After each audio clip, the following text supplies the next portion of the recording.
Oh, it's saying that we're live on YouTube right now. I just got to make sure that my sound is muted on YouTube so we don't get some feedback. Here we go. Mute. We are perfect. All right. And I think I can still see the chat, kinda. If people are there live and you want to ask us any questions, but here we are. Welcome to Goddess Vibrations, the spiritual sexual empowerment show, going strong, coming to you live every Monday. Got a return guest on here, Shophar Graves, one of my dear friends and one of my favorite guests to talk to because he brings such a valuable perspective, masculine perspective and understanding of feminine energy. And welcome back, Shophar. Grateful to have you here. I know we had some tech difficulties getting going, but I'm hoping that people are still waiting for us and joining, and that's some good practice in dealing with the feminine, right? It's like sure. Gotta wait. You gotta wait until she's ready. So spirit is always hilarious when we put this energy out there. And our topic is if you can't sense her, leave her alone. And I thought this would be a good topic to talk about because you recently posted a YouTube video, I want to say a couple weeks ago, where you were sharing some of your work, your energy work, your healing work, and you shared the work of 3 of your mentors, your masters that taught you and inspired you to do the work that you do. And one of them is Nityama. Did I say that right? Nityama, yeah. Nityama.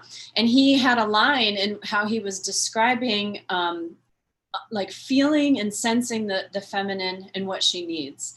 And he said, if you can't sense her, you ought to just leave her alone because, you know, you need to understand what she's feeling and what she needs from you. And before you can even touch her or you can even come close or even get close to penetration or anything like that. And I thought that was really powerful. The first time that I watched that video, that's what really stuck out to me. So I thought we could jump off from there and then maybe go to some other topics. And I think this could be good for both women and men, those dating women or those who are women. And also, I think there's a lot of guys that are a little bit confused about how to approach women in these post-Me Too years. So maybe we can speak on that. And then also all the advice that you give, I feel like really teaches men to be better lovers and women. And so there's those benefits. So maybe we can touch on that a little bit. But as far as where we want to go with this, as you know, it flows however it needs to flow organically. So go ahead and jump right in. All right. Well, first off, thank you for having me on. It's an honor as always. I appreciate you for making room for us to do this. Yeah, you know, that topic or that, you know, that you're talking about, like with what Nityama said, us being able to sense feminine, you know, to be able to sense where she's at and what she needs and how she needs us to show up is very important. And I would say that in a really alive and sane culture, it would be a prerequisite. Mm-hmm. You know, it's like he said, if we're not in that space where we've developed that trait yet, we haven't moved up from the juvenile state yet. And I mean that may sound harsh, but I think that's really, if we're going to talk about human evolution and human beings as us taking the next step in evolution, it means us making that one of the criteria for dating and for relating. Mm-hmm. And back in, I feel like in a more enlightened times, there was processes, rites of passage to make sure that those male-gendered, male-bodied beings understood how to show up and to develop that trait in themselves before going into relating. Man, I would love to do a show on that, even rites of passage, because I came up with Kirti and I last time too, when we were on, is what are some of these modern day rites of passage, and have we lost some of that, you know, some of that culture, some of that evolution that helps men to be prepared and to be ready to, you know, to hold space for a woman, to be with a woman, to serve her needs, that sort of thing. As well as maybe drive the family forward, right? Right. Well, you know, Natasha, like the word spiritual, I believe there's a reason why it has the word ritual in it. Mm. And word ritual is that rites of passage. You know, ritual comes from the same thing as the same roots as rites. And especially when we're talking about the masculine energy, like the feminine energy has a different way of going about things. But when we're talking about bringing different parts of the masculine energy online in a certain way, it needs to be done a lot of times in a ritualistic way in order to be accessed properly. Yeah, and I wanted to ask you too, because I know you're so good at history, historical roots, and early civilization and things like that. What are some of the rites of passage? I'm just curious, and I want to let our viewers know too that that you might be popping in and out, and if you do, then you're just going to come right back on again. So don't go anywhere. I'll hold the space while Shophar. Hopefully, you'll be staying here this whole time on the screen.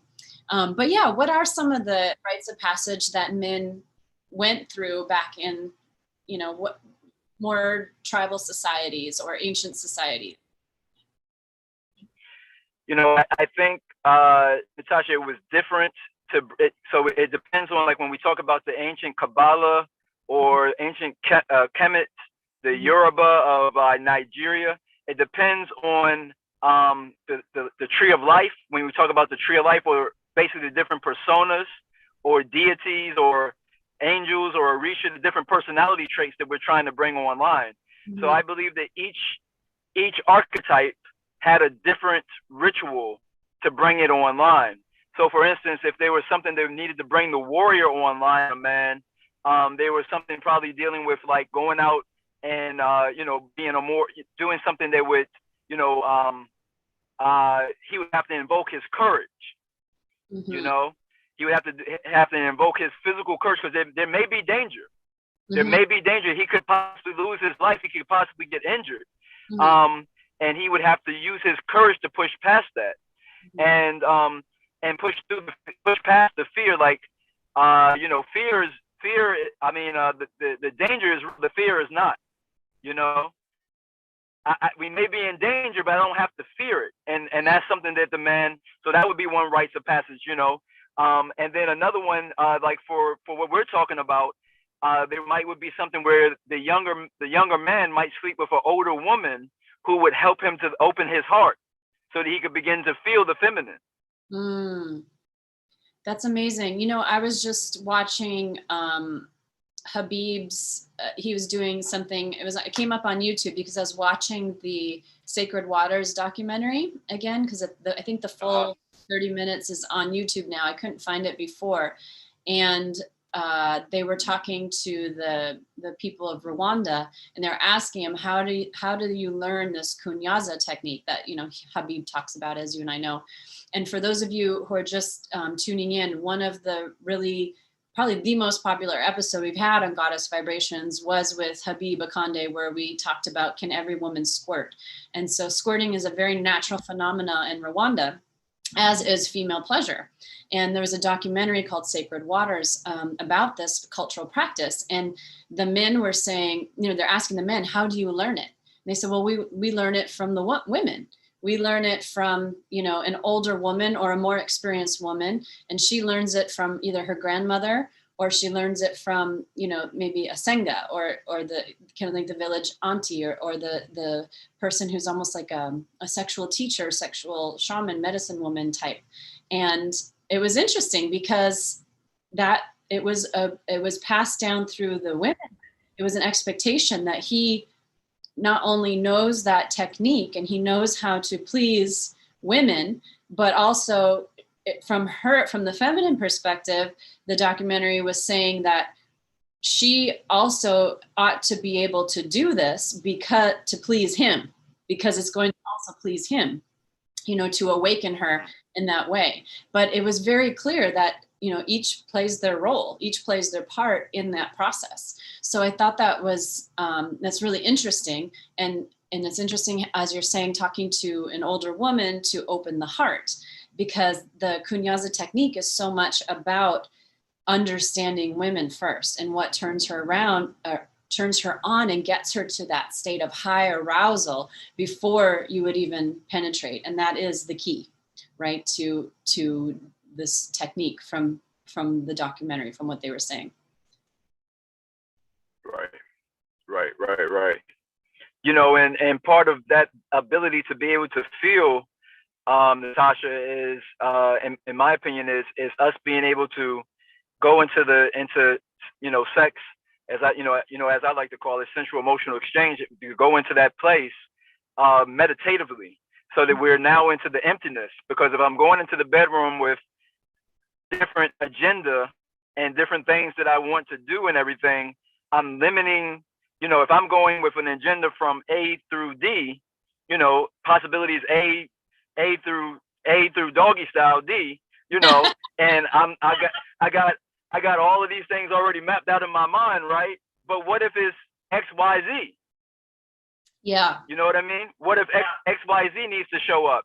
Well, I've now limited how the energy can flow in that space, and thus, you know, kunyata or these different higher states of high level orgasm can't happen because I've limited with my mind where the energy can flow.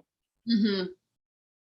Yeah, I love that. And it made me think of something really amusing that happened recently that also helped me gain understanding into the masculine, because now, you know, I have a 13-year-old daughter and a 10-year-old son, and now my partner is living with us as well. And I was asking him, because I'm looking at my son in the back seat of the car, and he's got food all over his mouth, and he's like 10 years old now, right? And I'm like, how can he be 10? He's a 5th grade. He's getting ready to go into middle school, and he still can't eat without getting food all over his mouth, right? Like, what is that about? I'm thinking. And then I look at my partner, who's got things like dripping off of his beard or whatever, and he knows enough to go and like check it out and wipe it off after he's eating or whatever, but rarely have a problem with like getting food all over my face when I eat. And maybe it is because I'm a Taurus. I like to do things slow and sensually and savor all the flavors. And I said, I don't understand this about boys and men. Like, what's with, you know, like not slowing down and savoring the flavors. And by the way, my son is also a Taurus. So maybe the Taurus thing doesn't apply. So this is good for science purposes. But my partner, Rich, said to me, you know, it's because the masculine just wants to, like, he sees the job that has to get done and he goes for it. Like, you need to eat the food, get the food in your mouth. Like, it doesn't matter how efficiently, you know, it just, you get it done, you handle it, then you move on to the next task of the day or whatever. And I was like, wow, that just makes so much sense.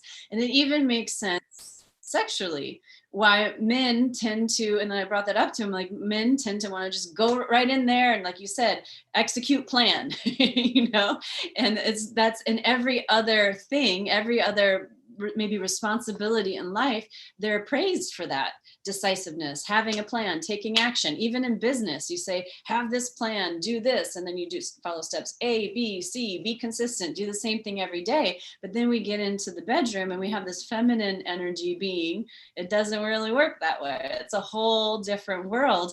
And feminine energy, feminine bodied human beings, to use your word, you know, we're thinking, well, what's the deal here? Like, why the rush, kind of thing.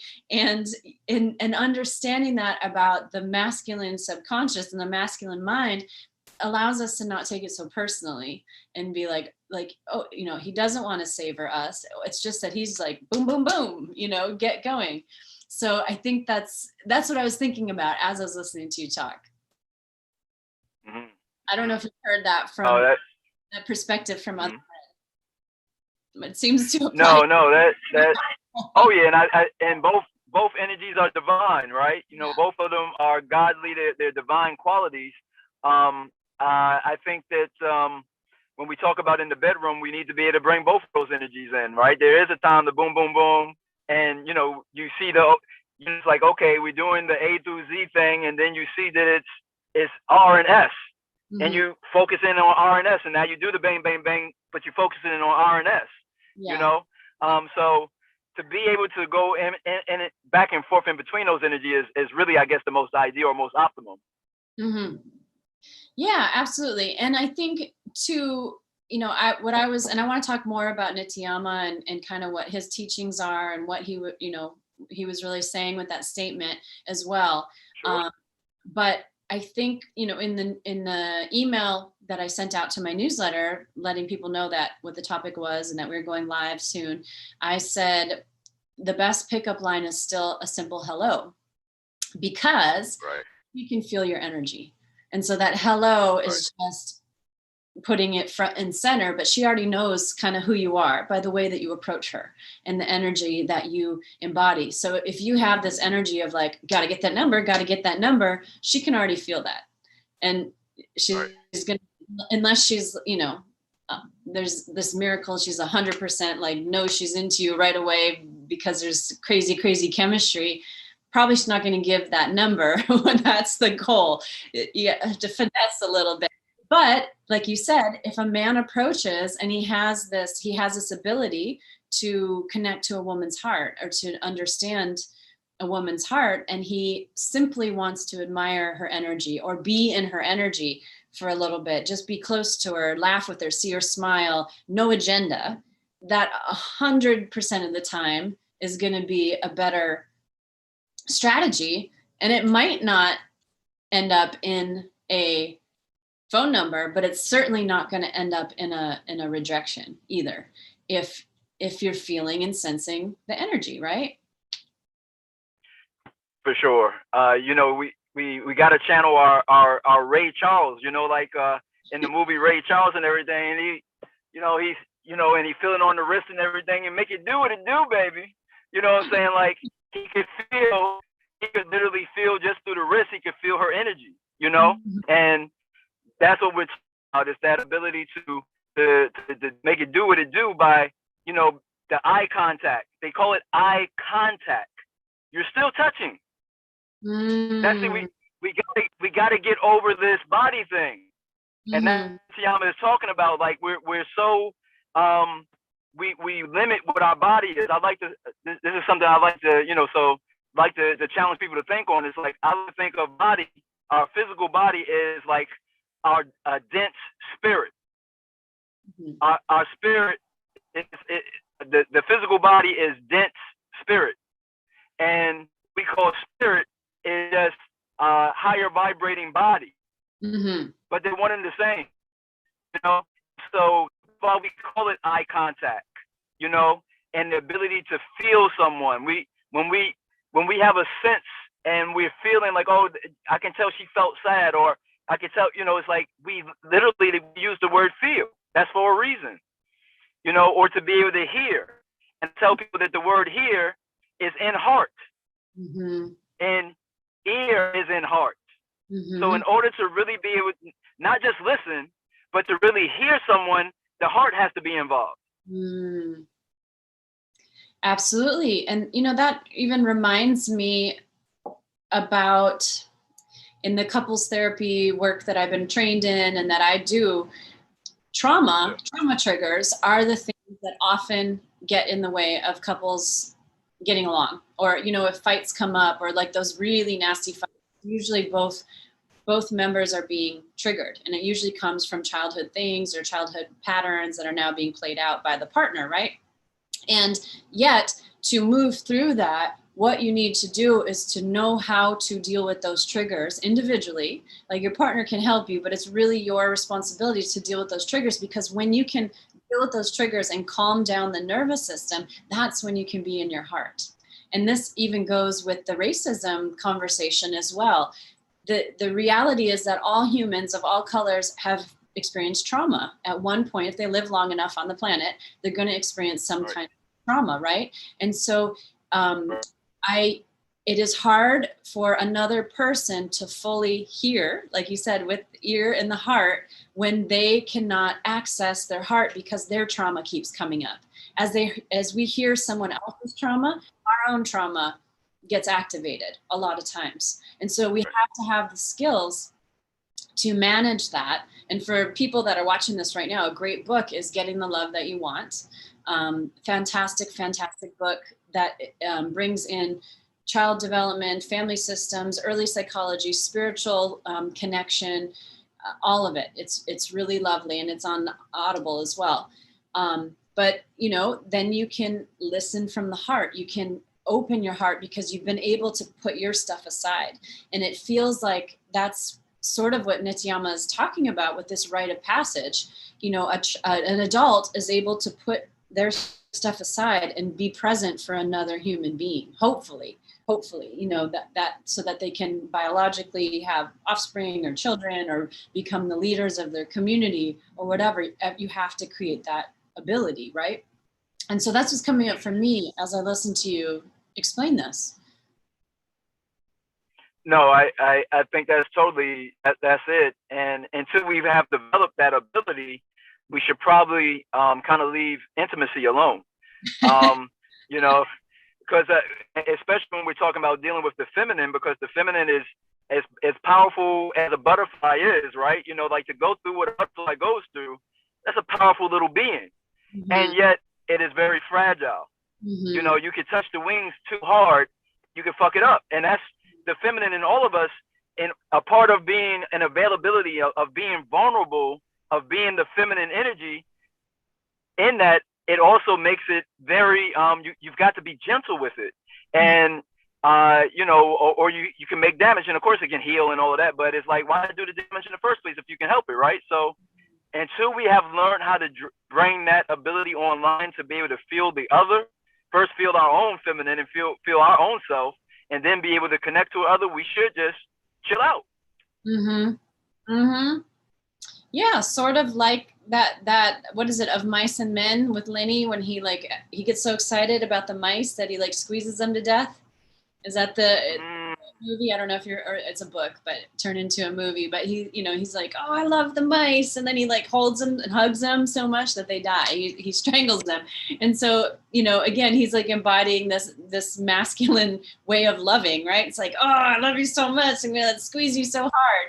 But I love the metaphor of the butterfly. I've never heard that before. It's so butterflies are beautiful. They're free.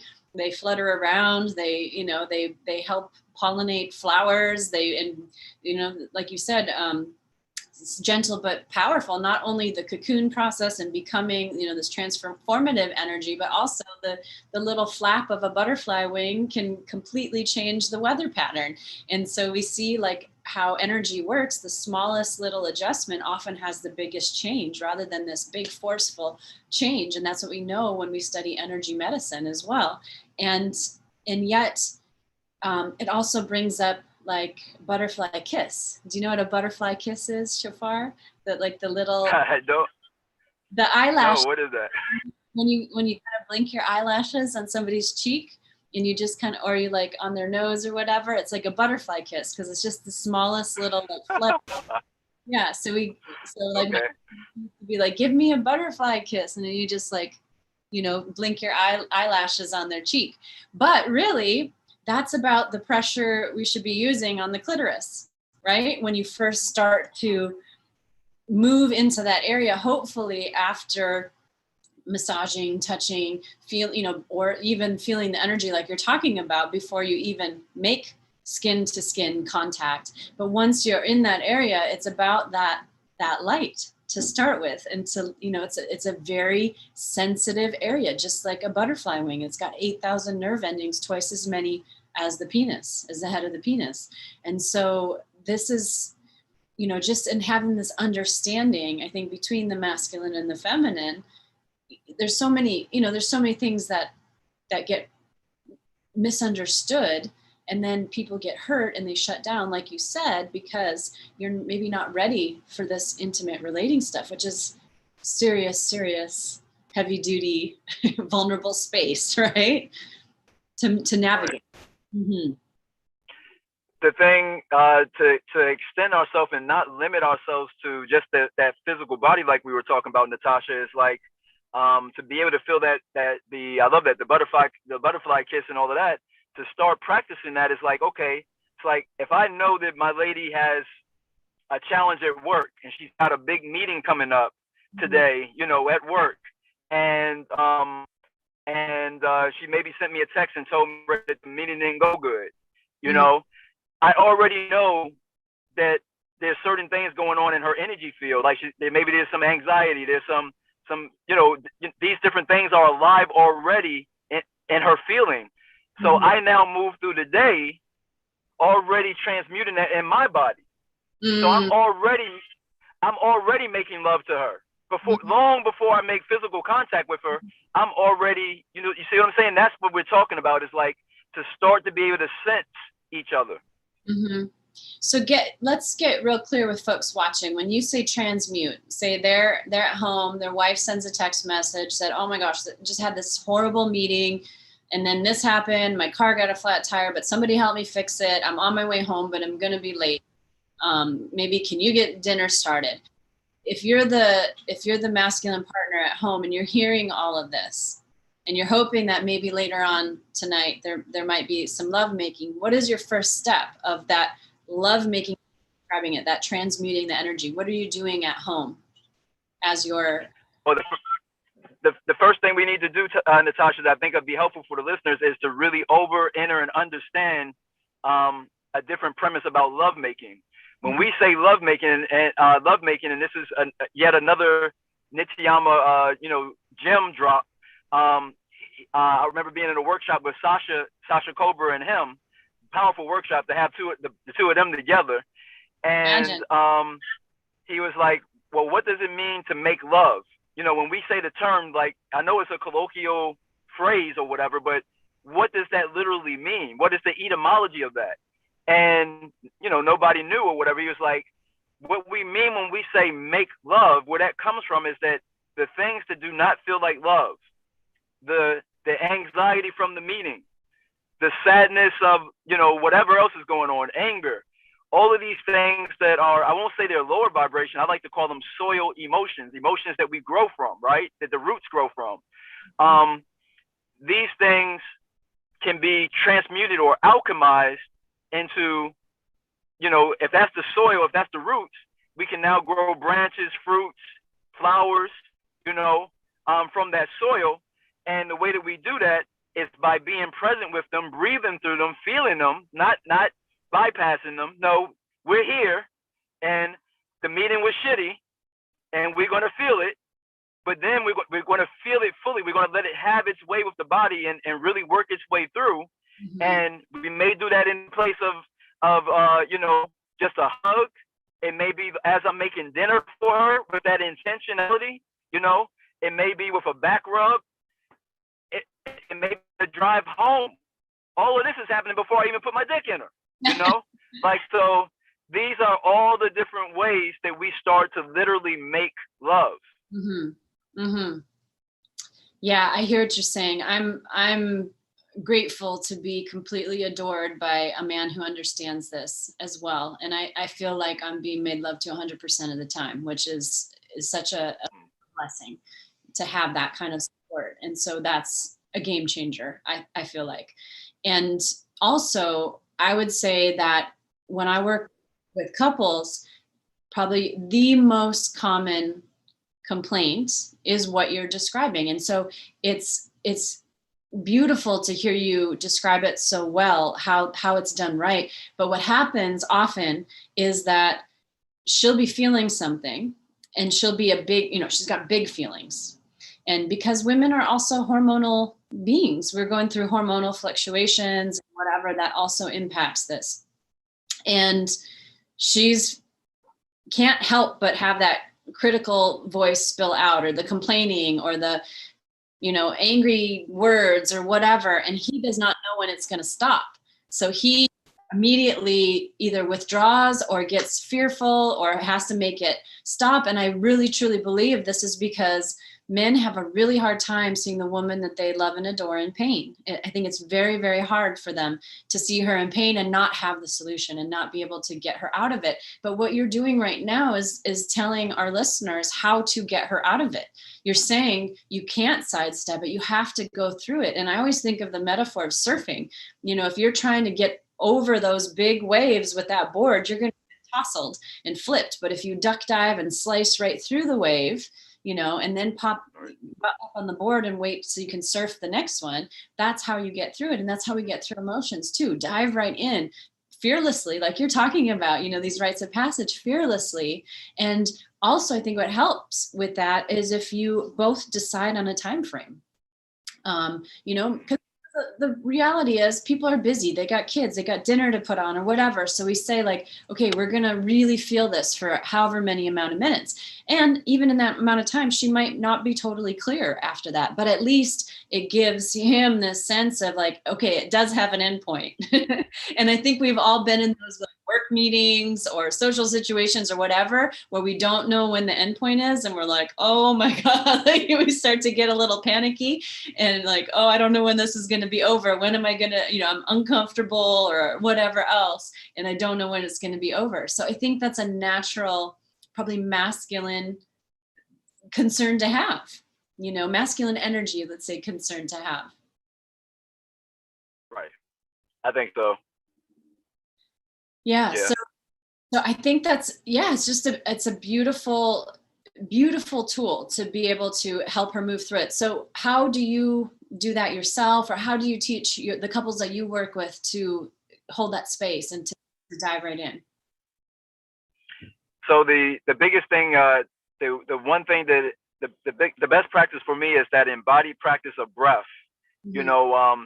What I like to call raw, respiration and awareness, aware of my breath and moving my awareness with my mind to different places in the body, checking in. And always as a male gendered masculine being, if you're a male gendered being who wants to be in touch with your masculine energy, always staying in contact with your dick, like always need to be checking in and having your awareness in your perineum, your balls, and your dick. Like we need to live there. Because the older I get, the more I'm starting to realize that those two things, the genitals and the brain are two separate beings sometimes. Like one's got one and the other is like, oh, we're not communicating. There's a different agenda. So tell me more about that. Oh, for sure.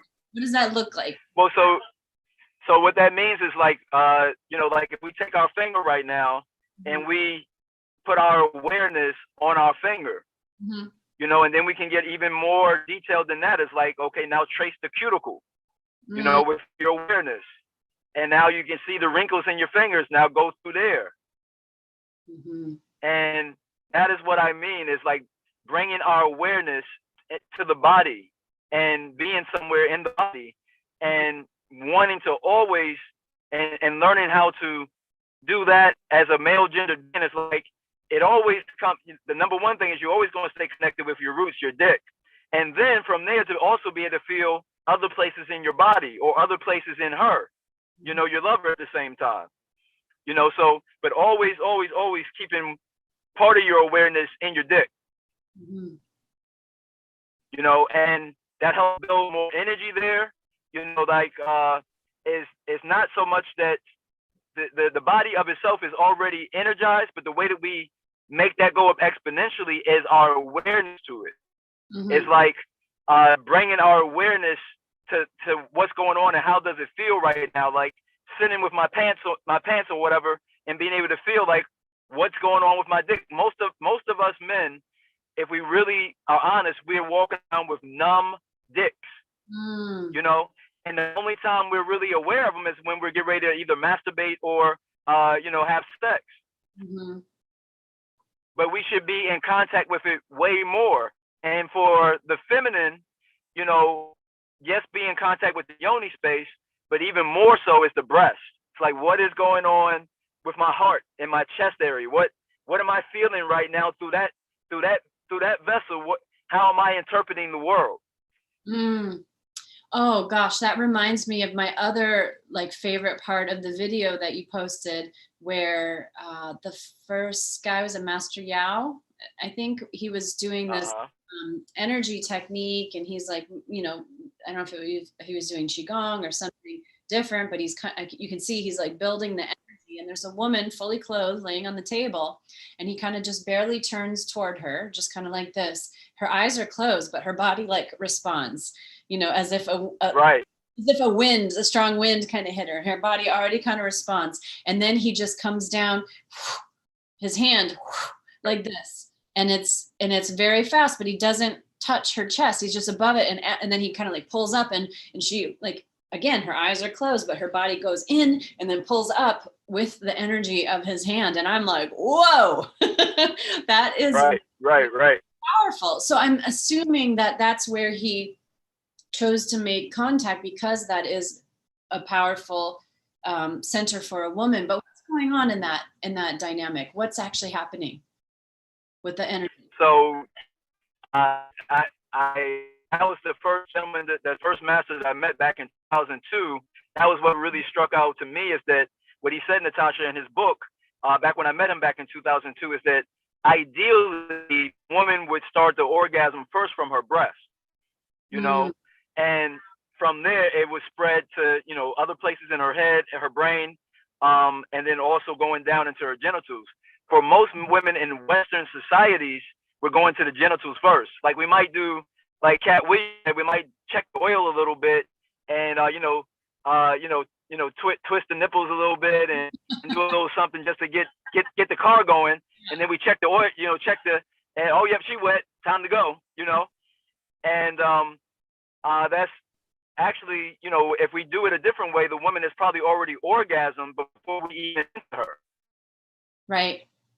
Which is beneficial for both parties, because there's always this, I think we talked about this in one of our shows before, where this thing about, oh, she got a tight pussy, or this sort of thing that's thrown around. But really, a tight pussy is either a real dry, bone dry pussy, or it's one that's not fully aroused yet. Because once it's fully aroused, and an orgasm is certainly going to be about the puffiest probably pussy that you're going to get. But it's like the clitoral area is all internal as well as out, external, and it's just like puffing up, which is going to, create this nice, snug but soft feeling. So I'm thinking, if you're only checking the oil, like you said, and she's like, oh, it's wet enough to enter, but is it wet enough and puffy enough to actually, for you both to get maximum enjoyment? So how about if we sit in the car and warm it up and let all the ice to melt off the windshield? Our feet are warm, and we can take our gloves off and our hat off. It's warm enough, and then we start the trip. But I grew up in Wisconsin. I think you grew up, well, not so much in the cold weather, but I know you've been in cold weather. And yeah, it's just like you're driving down the road like this. If you don't wait for the car to properly warm up, you're tense. And so, what does it take for that to happen? And I know just from my research and the academic research, and this is so crazy. I was just side note, I was cleaning out my garage last night, and I came upon a box of my all my course materials from my master's program, also back in 2002. And I wrote a paper on female sexuality and like mindfulness, and I had no recollection that I even wrote that paper. And I thought, gosh, I've been dealing with this topic my whole career, and I didn't really fully start diving into the research until maybe 2015, 2016. But to know that I wrote a paper all the way back in 2002 about this as well was really interesting to me, and validating that I'm on the right path and I'm on the right thing right now. But yeah, from the research standpoint, it's about knowing her turn-ons. It's knowing how to even get the car started, like get the ignition to turn over. And sometimes, if she doesn't even know what those turn-ons are, like she might know some things, like I love it when he vacuums, or I love it when he does the dishes, or that sort of thing, or I love it when he rubs my feet. But then there's other things, sometimes you have to together create the potential for her to feel desire. Because after 1 year, says the research, and we know that research on female sexuality is limited, but I'll just say says the research now that after about 1 year of committed partnership, that a woman's desire cycle starts to go down. And that before, in the first year, she's sort of like more like the masculine. She's ready to go anytime. She can be stimulated and then boom, let's go. But after that first year, now her first stage of arousal is not even arousal. It's the willingness to be aroused. So if she has the willingness to be aroused, then you implement the turn-ons and the things that create the desire, and then you can get to the desire, and then you go to the deeper stages of arousal. So what we often think of as female orgasmic dysfunction or female, or dysfunction is actually just a totally different arousal cycle that nobody knows about, because women's bodies are different than men's bodies, and their brains and their sexuality is different. There's a lot that's similar, but there's a different process going on for most women. The estimate was about 90% of women. 10% of the women will stay that like kind of hot and ready for, similar to men. And then of course there's going to be some men that aren't going to be hot and ready all the time. They're going to have to, need to have the desire to be aroused. So I always think that's really interesting and important for people to know, so that we know that there's not sexual dysfunction. It's about putting a different kind of oil in the car, or covers, or a different air freshener, or whatever it is. Or don't live in Wisconsin, or whatever, live in, I guess, San Diego, then the car is always ready, right? I mean, there's something to be said for that. I'll tell you what, when I got off the plane to the Bahamas, I feel like my pussy instantly got wet, and it never just stayed that way. It was like palm trees, 85-degree weather. Like it's hard to compete. It's it's more than a metaphor for some people. Some people don't like the heat, but yeah, it's about being comfortable too, It's about being comfortable. And to that point, Natasha, so metaphorically speaking, like in order to stay in San Diego or the Bahamas, especially if we're talking about like the masculine gendered person, or let's say the tantric couple, right? Yeah. If the tantric couple wants to stay in that turned on state more, let's be present and more, as much as possible, be present and turned on by life itself. And that's what the ancient Taoists teach. That's what the ancient tantric masters teach. It's like we're not waiting to the bedroom situation. It's like being turned on by life. Yeah. Well, and that I'm a highly passionate person, and it sometimes gets me in trouble. Like passionate in all ways. I can even be very opinionated, and then people are like, "Whoa, a little too much," back off. But when I don't feel passion, when I just feel kind of like even keel, those are the worst times of life for me, when I feel uninspired. Or what a lot of people are experiencing right now is burnout. I had Tara Cridlin on, a sex, love, and relationship coach, also one of my sister goddesses that attended the School of Womanly Arts with me, Mama Gina's School of Womanly Arts. And she's been a returning guest now, and also a crowd favorite. And she was talking about, oh gosh, now I started to go into her bio and I forgot what I was even going to say. Going off in these little, it'll come back if it's important. But yeah, she's been talking about a lot of different aspects. And one thing that she's going to come back and talk about in the future is these different emotions and how to sexually express them. So even like anger, how can you energetically sexually embody anger? How can you energetically sexually embody grief? And so when you talked about transmuting too, I wanted to ask you a question about how you feel about that, because she's even saying, and this is a stretch for me, just the way that I'm oriented, she's even saying that you can be angry. You could be in a fight with your partner and still be willing to physically come together and transmute that, move through that through sex and sexually, and all of these other emotions. And she's going to talk about this a little bit on one of the future shows. But I wonder how you're feeling about that. Because I know for me, if I'm upset with someone or I'm mad about something, I'm like this, my arms crossed. I don't want to make eye contact, talk about contact. Probably the last thing that I want to do is be penetrated in any sense of the word.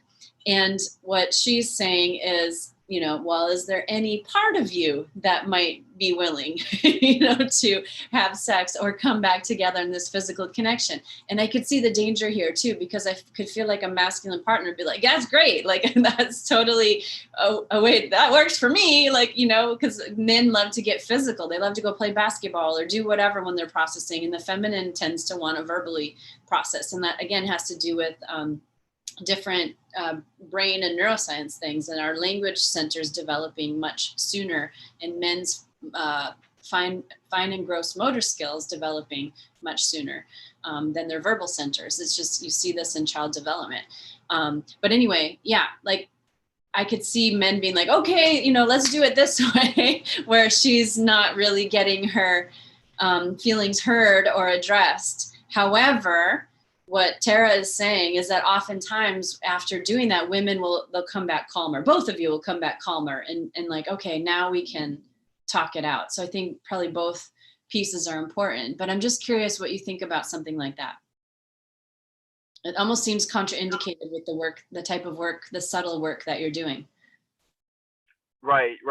Well, like one of the things that the acronyms that I like to use, Natasha, to help people out, to understand. So they something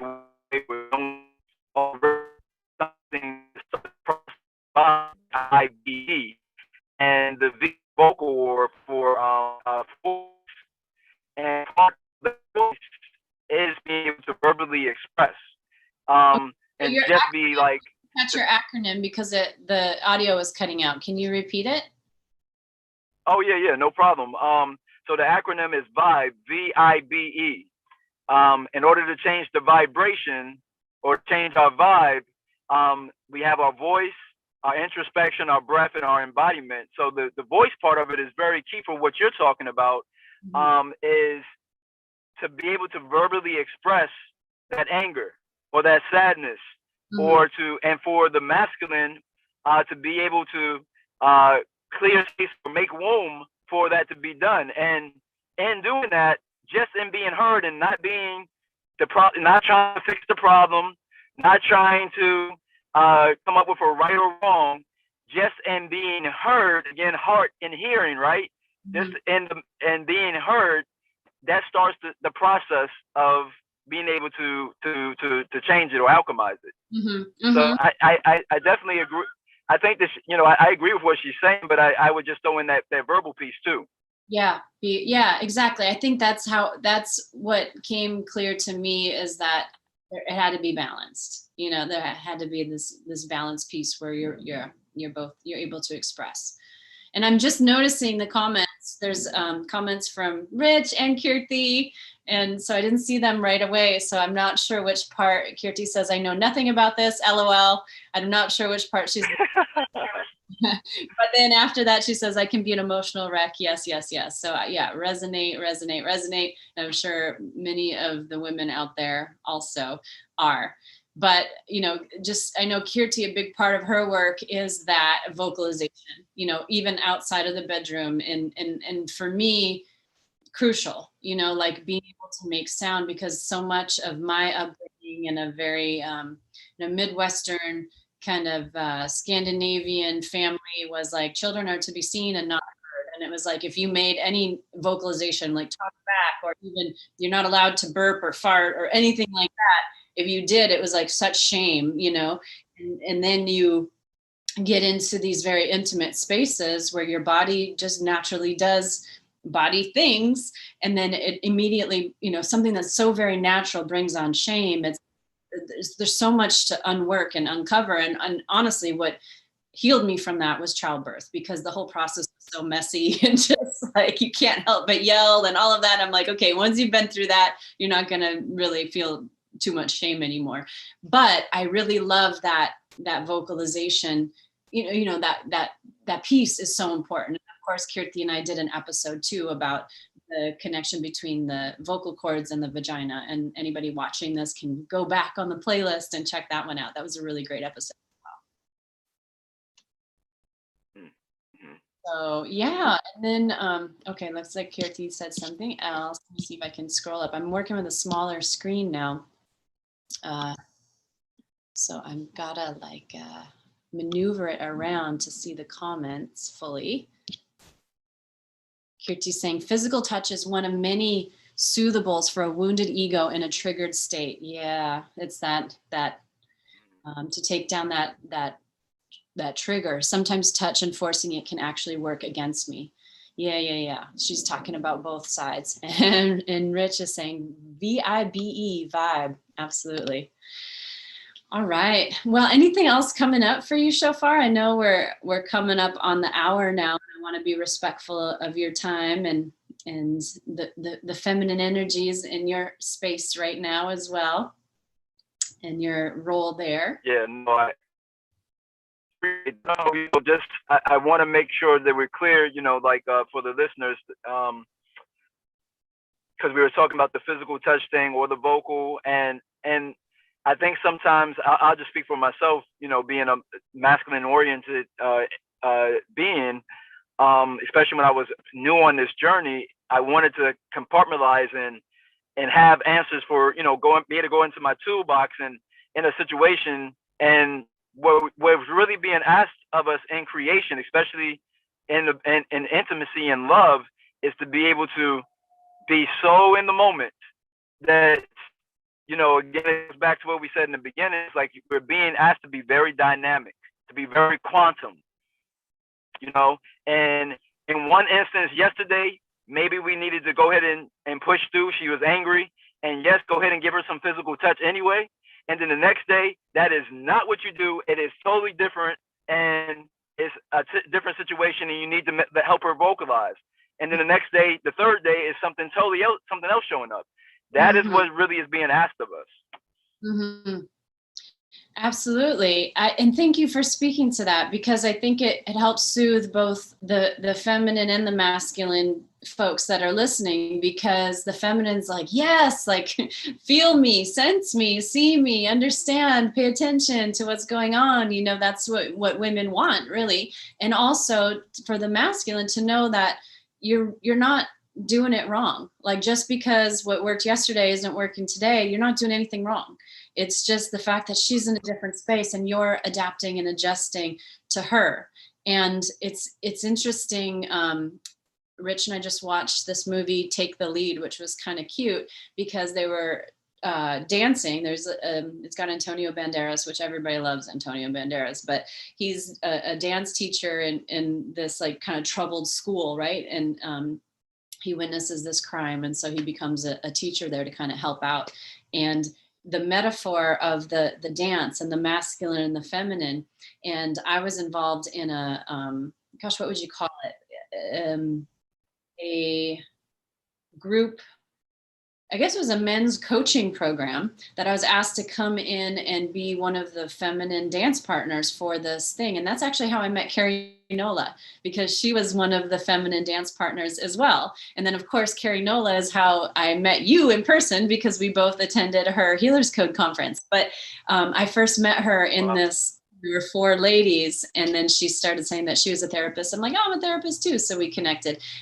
But in that dance between the masculine and feminine, the literal dance, one of the men was one of my partners, because we kept switching partners. He was very eager to be dancing, and he was they're all a little bit nervous, which was so sweet and so endearing. So all of the men that are watching this, all the masculine, you're still here. Thank you for being here, because there's something so precious about a man who is willing to get vulnerable and willing to get outside of its comfort zone and drop the ego and learn a little bit about something new. It just absolutely melts our hearts. And so I was so inspired by these men who are willing to learn and improve their relating with women. All of them had partners, long-term partners already at home. But he was a little excited about the dancing, and he was kind of moving all over. And the dance teacher came up and said, as the masculine, you need to be, it's like you're holding the whip. So you hold steer and you hold the whip steady, and then the whip goes all over, right? If you're the tail end of the whip, then you're forcing your feminine partner to be the handle, and she can't move around too much. So if you want to be in sync, you're the one that needs to be the handle, and then you create the steady space, and then she can kind of whip around and twirl and come back to you and swing out. And that is the nature of the feminine, to take up space and explore and be a little bit wild. And you're kind of holding the space, leading her, making sure she's safe, guiding her here, guiding her there. And when you have, and I felt it in this moment of dancing, when the men were really good at holding that space, I felt so safe with them. And I felt like I could move. But with this other man, it was so true. I just didn't even know what to do. I'm just standing there, and now I feel like I've got to be in control. And this thing is out of control, and I don't know what he's going to do next, and all of this. And it brought me flooding back to my marriage. And I thought, this is such a metaphor for what my marriage was. And this is why it didn't work. I felt panicked, overburdened, like I have to contain this wild energy and all of this stuff. And so I think that's, a metaphor that I want to leave folks with, is when we're talking about the feminine and the masculine, and it is an energy. There's obviously some males that are going to be, equal feminine, masculine, and they're going to enjoy bouncing back and forth. There's some females, same, there's all kinds of different wonderful cocktails and variations of how this plays out. But if you know predominantly that you, like you were saying, you're a masculine energied male, I'm a feminine energied woman that also has a pretty strong masculine side that I enjoy.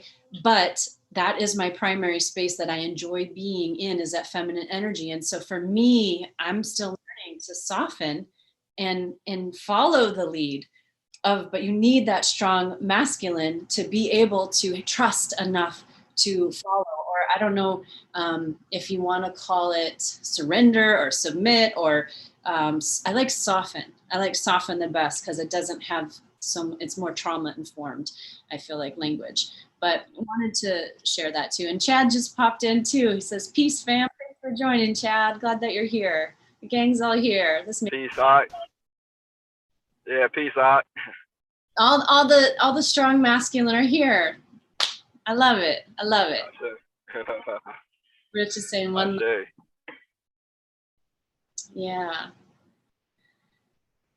Yeah. So, okay. Anything else? And you want to promote anything, or anything you want to invite people to, Shophar? What's up for you? I know. Okay. First of all, your book. Can we say something about that? Because in the beginning of so like, whoa, Shophar, you're going there. Okay. So, lots of fearlessness there. I appreciate that. So I want to invite anybody watching to go check out Shophar's book. My partner, Rich, before I even met him, had said he read it 3 times. He loved it. And then Chad is here too. Chad has a book that's amazing. We have a lot of authors here in the space today. But it's for sale on your website, yeah? Your book? Yes. Yes, it's on my website. I'll send over the link and everything. But yeah, the book is called Soul Sacred Orgasmic Living. If some of the stuff that Natasha and me were talking about today, if it, even a little bit resonated or piqued your interest, that would be a good book, on your journey. With along with other things out there. But I feel like I put that book together so that people would get an idea of how to start feeling, more, because a lot of people are intrigued by the whole the touchless orgasm thing, right? And that book, I put it together so that you can start dealing and doing the work or understanding how it actually works. I was just trying to type it into the chat. Oh, I can. Okay, I can. I was looking for the chat box. Okay, so it is SOL, Sacred Orgasmic Living. Book at Shophar's website, which is, what's your website? So it's F as in Frank, O. S as in Sam, H-O, so faux show. And then energywork.com. Yep. And if they want to go to this actual specific page. I mean, they can look on there themselves and find it, but to make it one step easier, you can put whatchamacallit, what is it, slash, and then just Sacred Orgasmic Living. Okay. And that'll take them to the actual page. Okay, I'm going to type that in so it's really easy for anybody that watches this video to go there. I appreciate it. Okay, so the backslash is after the .com, yeah? Yes. Sacred Orgasmic Living. I left out the ick. The ick. Okay, Sacred Living. That's good. Leaving out the ick. Okay.